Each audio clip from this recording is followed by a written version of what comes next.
Body बनाउनको लागि हजुरले खानुपर्ने कुराहरू यहाँ ल्याइसकेको छु मैले। आजदेखि हजुरले यति खानेकुरा एक दिनमा खान सक्नु भने हजुरको बॉडी यस्तो दामी बन्छ नि। यहाँ सुगर पनि छैन, प्रोटिन हाई लेभलमा छ, क्यालोरी सबभन्दा लो। हेर्न सक्नुहुन्छ जस्तै हामीसँग पहिला चाहिँ यहाँ दुईवटा पटेटो बिस्कुट छन् 100 रुपियाँवाला। यहाँ चाहिँ हजुरको के हुन्छ, धेरै कम सुगर हुन्छ, धेरै कम फ्याट हुन्छ। यो चाहिँ एकदम मसलको लागि धेरै राम्रो हुन्छ, दुईवटा 100 त्यसपछि हजुर खानुला 20 बिस्कुट एक प्याकेट पुरै हामीले यहाँ खनाएका छौँ। हजुर चाहिँ यहाँ चाहिँ हजुरको कति क्यालोरी मिल्छ, मात्र 500 क्यालोरी, जिरो सुगर। यहाँ चाहिँ चिनी हालेको हुन्न, यहाँ चाहिँ हनी हालेको हुन्छ जो कि चिनी होइन। त्यही भएर अझै यहाँ साइडमा हजुर हेर्न सक्नुहुन्छ हामीसँग छ लिची।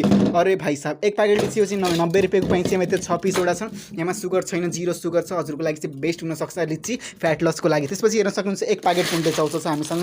त्यही भएर यो पुन्टे चाउचाउ पनि हजुरको लागि बेस्ट हुनसक्छ होइन। अब यसलाई पहिला चाहिँ हामीले यसलाई फोड्नुपर्छ।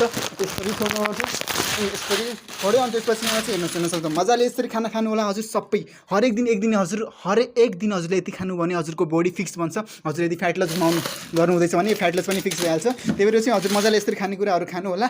एक दिनमा म यति मजाले खाइहाल्छु है। त्यही भएर चाहिँ हजुर मजाले खानु होला। अनि लिचीको जुस चाहिँ एकदम धेरै टेस्टी पनि रहेको छ। आहा हा हा हा।